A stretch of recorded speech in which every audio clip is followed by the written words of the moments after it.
Welcome back to Dragon Ball Super Anime Review, episode number 31. This one I'm reviewing the 100th episode of the Dragon Ball Super Anime, Revenge F, the Cunningly set trap. Yep, this one basically involves the character Frost, the Universe 6 equivalent to Frieza, who was revealed publicly as a hero. Excuse me. Yeah, where in his universe he was initially portrayed as a hero, and then he was outed as a criminal due to his criminal activities, being outed during the Universe 7 versus Universal 6 tournament that happened. I believe was the third arc of the anime that would have happened. So yeah, you have basically Roshi just resting after he missed last week's episode. He basically been there for like a good couple episodes. Yeah, and then all of a sudden Frost had to go after him for some reason because he thinks he's the weakest person on the team. He attacks him, and he also points at him, man, his stamina's going out, and he tried to use the evil containment wave on Frost, and it failed. Yes, it failed because how much exhausted he is. And all of a sudden Magda shows up completely out of nowhere. And it's shown he has like stuff in his ears, and all of a sudden Frost is taking him on for a good period of time, and all of a sudden Vegeta shows up, beats the crap out of him. Magenta, he's able to blast one of those earplugs off his ear, those rock earplugs, and basically insult him. He gets the veto position. Vegeta kicks him out of the ring. Of course, just prior to that, Vegeta Roshi tried to use Evil Containment again for the third time, and we used it for the third time. He's so basically near death at this point. And Beerus in the sub was like, "Quick, prepare a sensory beam." Here, he's not shocked about it. He's like telling Krillin, "Get a sensory beam ready," very calmly. While in the sub, he's like, basically just, let's just say he's been exaggerating, basically like shocked. Yep. And of course, yeah. And Vegeta himself is briefly trapped in the evil containment in the container, briefly until Roshi used the last bit of power to destroy the bio he was in, which was also the same bio he used to try to use to freeze up Frost. And of course, that's when he eliminates Magenta, beats the crap out of Frost for a bit, leaves, and tells Roshi, "Yeah, you don't have much left. Why don't you just leave the ring?" And he's like, "Okay." Well, in the sub, it looked like he simply walked away after he fell over. I think there was a slight change in the animation because here he basically fell the ring like after he turned around. In the sub, he basically fell the ring like just before he turned around.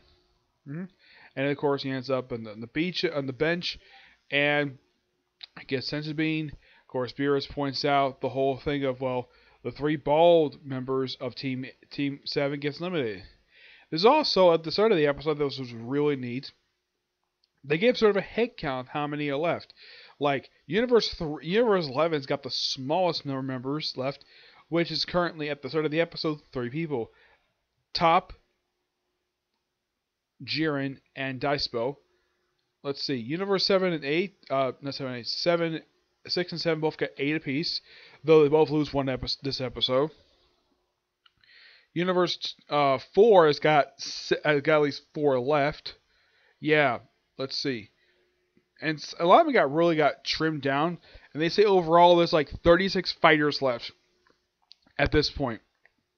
But they eliminated, like in this episode, there are 3 eliminations.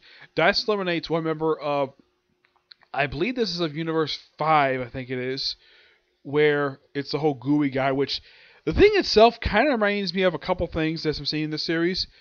One, it was actually reminding me of that awful 2-part arc that came just before the Black Goku arc.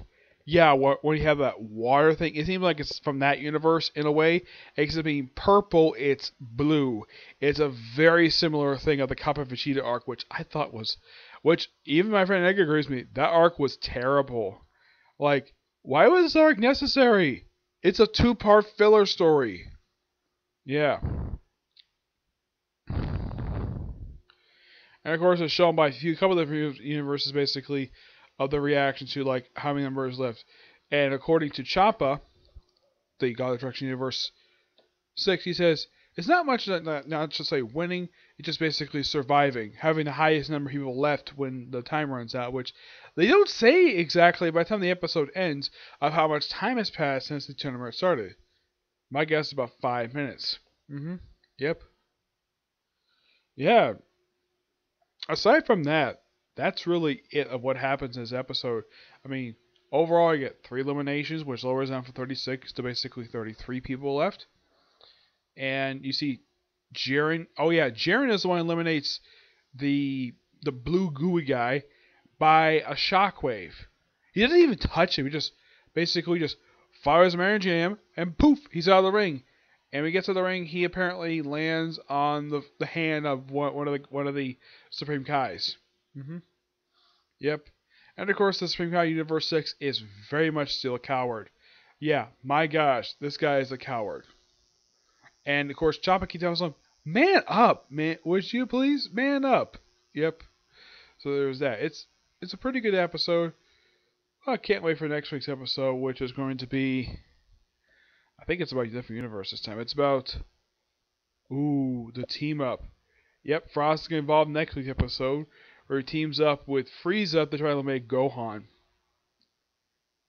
And you'll see how badly that turns out when I get a chance to do it next week, okay? So that's it for this particular review. I have one more review coming today, and that's a review of the newest episode for Boruto, okay? But see you soon next review. Bye.